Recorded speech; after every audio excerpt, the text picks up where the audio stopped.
अचानक एक रहस्यमयी बंदर और राजा के मंत्री के बीच भयानक लड़ाई छिड़ जाती है। तभी एक मासूम बच्चा बीच में आता है।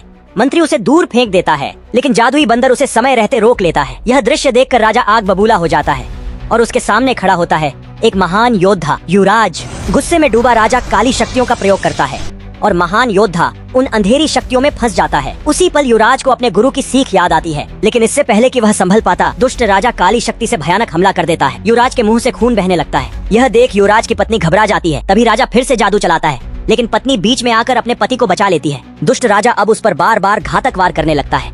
इसी बीच राजा युवराज और जादुई बंदर दोनों को काली शक्तियों से कैद कर लेता है। जैसे ही दुष्ट राजा अंतिम वार करने वाला होता है, अचानक दीचिका अपनी जादुई छड़ी से प्रकट होती है। छड़ी स्वयं इंसान का रूप ले लेती है और काली शक्तियों को चकनाचूर कर देती है। डर के मारे राजा रहस्यमय तरीके से गायब हो जाता है। अपनी आखिरी ताकत जुटाकर पत्नी अपने हाथ से खून निकालती है। उस खून की दिव्य रोशनी से वह युवराज को ठीक कर देती है, लेकिन खुद और भी कमजोर हो जाती है। तब एक पंडित प्रकट होता है और एक जादुई लॉकेट देते हुए कहता है, आपके गुरु ने आपको आश्रम बुलाया है। युवराज उसकी बात मानते हुए अपनी पत्नी को बाहों में उठाकर चल पड़ता है। तभी अचानक पत्नी को कैद कर लिया जाता है और युवराज को जंजीरों में बांध दिया जाता है। अब आगे क्या होगा? आगे की वीडियो देखने के लिए लाइक करें।